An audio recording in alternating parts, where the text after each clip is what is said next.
हम लोग यहाँ इकट्ठा हुए हैं अखंड भारतीय युवा पार्टी के विस्तार के परिप्रेक्ष्य में, और खास करके दिल्ली प्रदेश में हमारी पार्टी का मतलब शुरुआत हो रहा है। और प्रदेश अध्यक्ष जी राजेंद्र शर्मा जी, इनका बहुत नमस्कार। और चंद्रा जी नमस्कार, और आप शर्मा जी नमस्कार, राय जी, सबको, और जो लोग उपस्थित युवा हैं और महिलाएं हैं सबको हमारी तरफ से नमस्कार है।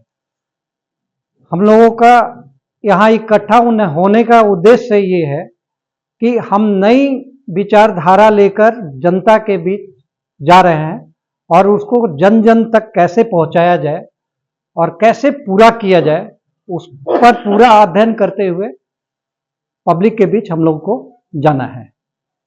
सबसे पहला प्रायोरिटी हमारे मैनिफेस्टो में, हमारे पार्टी के मैनिफेस्टो में यही है कि शिक्षा 1 रुपए की हो या 1 करोड़ की, प्रधानमंत्री की हो या चपरासी की, ब्राह्मण की हो या दलित की, सबकी समान शिक्षा व्यवस्था कैसे कायम हो हमारे देश में, वो हमारी सबसे पहले प्रायोरिटी है।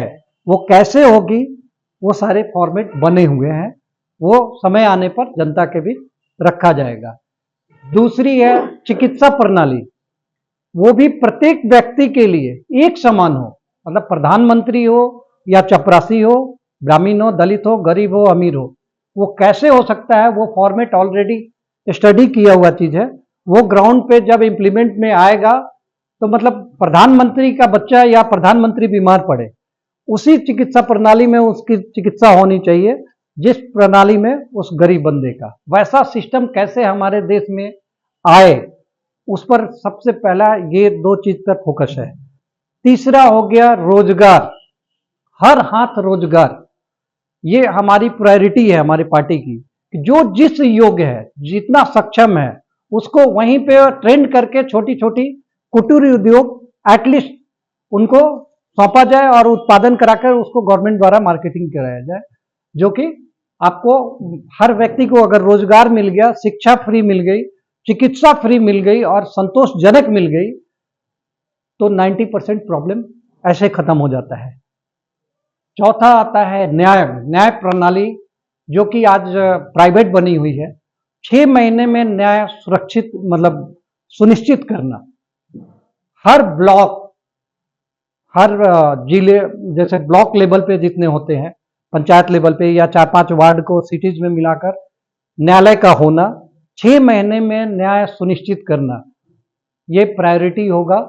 क्योंकि तारीख पे तारीख फरियादी ही पनिश हो जाता है, ऐसे न्याय का क्या मतलब। आज आप बीमार हो और 10 साल बाद अगर आपको इलाज मिले, ऐसा इलाज को आप क्या बोलेंगे, वो जस्टिस है ही नहीं। आज के डेट में किसी को जस्टिस मिलता नहीं है। न्याय प्रणाली हो गया। साथ में जितने भी ये उद्योग करने वाले लोग हैं, 50 लाख तक का कोई भी व्यक्ति अगर बिजनेस करता है तो उसको कहीं भी ऑफिस पेपर बनाने की जरूरत नहीं है। तो वहां के सरकारी कर्मचारी का दायित्व होगा कि उसके पास जाए और पेपर बनाए, उनको मॉनिटरिंग करे। अगर इकोनॉमिकल सपोर्ट की आवश्यकता है तो उसे मतलब वो भी दे। अगर उस क्षेत्र में कहीं रोजगार बंद होता है चालू होने के बाद, तो वहां के क्षेत्र के कर्मचारी पर कार्रवाई होगी, ना कि उस बंदे पे कि भाई ये प्रॉब्लम है तो वो प्रॉब्लम है। आज फूड डिपार्टमेंट हो या नापतौल डिपार्टमेंट हो या बहुत सारे डिपार्टमेंट बने हुए हैं, तो लाइसेंसिंग के चक्कर में एक छोटा सा बिजनेसमैन भी दरवाजे दरवाजे दौड़ते रहता है और उसका शोषण होते रहता है। वो नहीं होनी चाहिए, उसको बंद करना है। ये 5 मुख्य पॉलिसी हो गई। पूरे दिल्ली को हरियाली से भरना, ये भी अपना पार्टी का उद्देश्य रहेगा, ताकि पॉल्यूशन, एयर पॉल्यूशन कम हो।